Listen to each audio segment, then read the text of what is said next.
Alright, people, so this video could get me into a lot of hot water because I'm going to give you a list of 10 and a couple of NFL players that I just generally don't like. If these are some of your favorite players, try not to get mad at me, okay? So, anyways, let's begin. First player up, we have Kyler Murray. And some people are like, what? Listen, this has nothing to do with Kyler Murray, the player, or anything about the Arizona Cardinals. He's been a above average quarterback since 2022. All of his Call of Duty, like his video gaming, it just drives me absolutely nuts. Like, it's like he's just more of a gamer than he focuses on the game of football. And he's only made the Cardinals into the playoffs once. He's like, he's just really above average since like 2022. Like, I obviously thought he was the next phase, but it turns out he's just really on that knot. Next up, we have Juju Smith-Schuster. Now, okay, he was really, really good in Pittsburgh. He got drafted and, he became a very solid receiver. Then would go in the locker room, just do a bunch of TikToks where he just does a bunch of dances, but then he would record videos going on his opponent's logo and do TikTok on there after the team would tell him not to do that. Even eventually Mike Tomlin, head coach of the Steelers, would just sit him down and just tell him, like, hey, dude, stop it. Like, I believe it was either like the Bills logo he danced on, and then they lost, and then they played Cincinnati and they lost again. Like, holy cow. Like, Juju Smith-Schuster, whatever you're gonna do, please stop doing that. Next up, we have Patrick Mahomes, which, okay, I know you're probably not gonna be expecting this one, but yeah, I really don't. I used to love this guy, but now he's just become more and more of a hothead. It's either one way or his way. It's either you want to see what he is when he. It's either whether you want to see what he wants to do, and he's gonna complain about it. Also, he's just become more and more of a hothead these days. Whether you see him on the sidelines, you see him like handling the team, or like how he just become more and more of a crybaby. Listen, it has nothing to do with the Kansas City Chiefs. It just he has attitude. I don't even like his brother either, anyways. It has nothing to do with the fact that you're the best quarterback, but you just need to like cool down a bit. Like, just chill.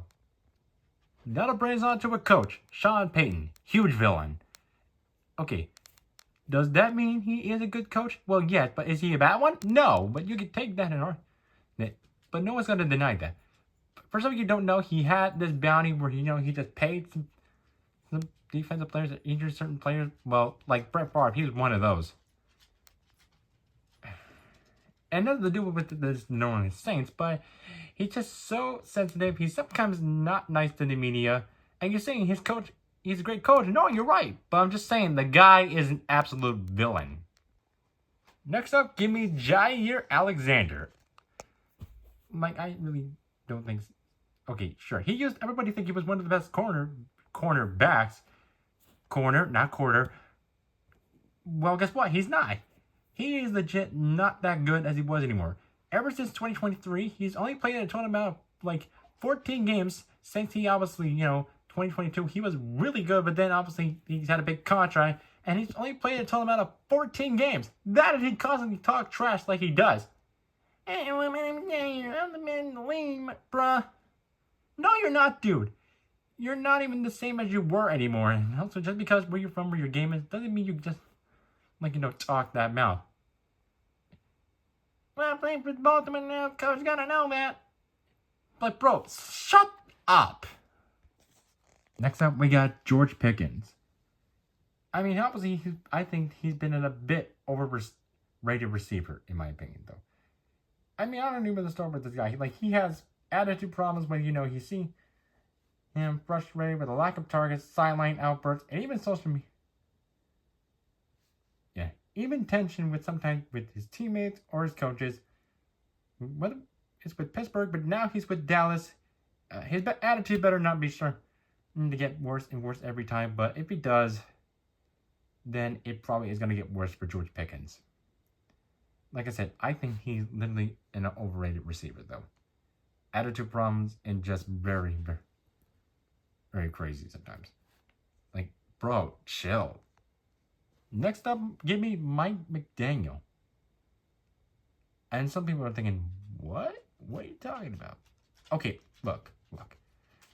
Mike McDaniel, I don't think he's really a good coach. Like, he just wears goofy clothes and just makes silly jokes and and every time he just goes up against a team above 500, he gets blown out. But he's not gonna get criticized just because people really admire him. Like, they think he is so hilarious. Like, everything I see this guy, I really just have this just a weird expression of this guy.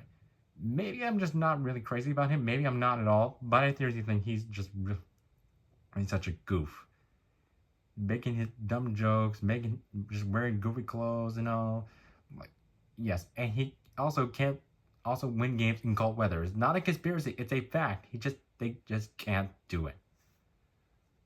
Yes, I seriously really do think he's just a goof.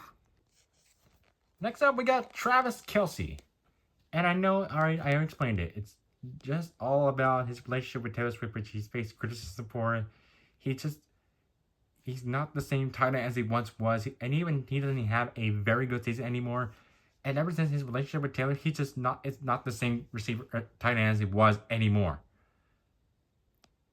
I'm also not a fan of his brother anyways. I really am not. And I used to look up to him and thinking, oh, he's probably the best tight end. And yes, right, you're right. He is the best tight end in the league. But it's just his relationship, it's just the same thing. Like, damn, you're good at what you do, but you do not always need to have romance and every time with her every single game. Like, yes, and just talk about how romantic you are. Like, stop this. Just focus on football instead of love. That brings on to Deshaun Watson. And I think everyone's probably going to agree on this one. Like, no one's going to talk about it. And I'm not going to go too far with this. Like, we all know what happened. He's faced, 22 lawsuits, essays from a bunch of 22 essay lawsuits.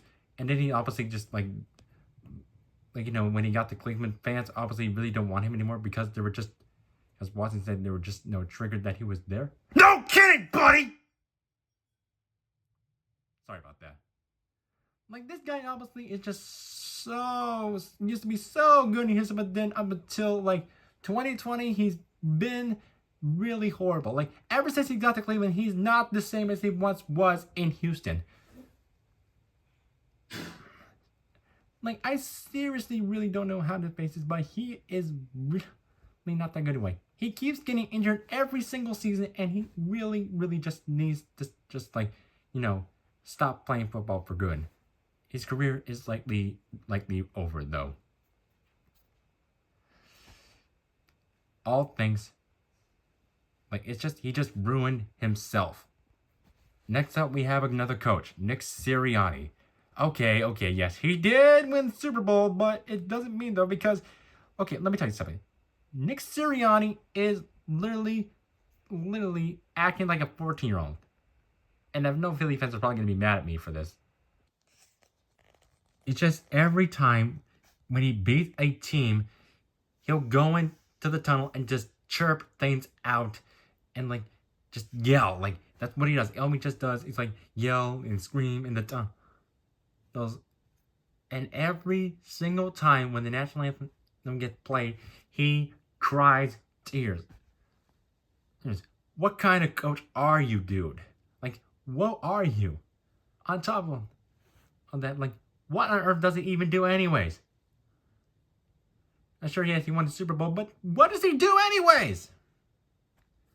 I really just think all he just does just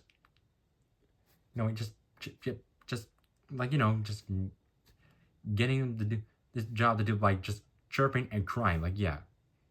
Yeah, he's really just a 14-year-old. And ending this list, we have Aaron Rodgers. You obviously know this was going to be number one.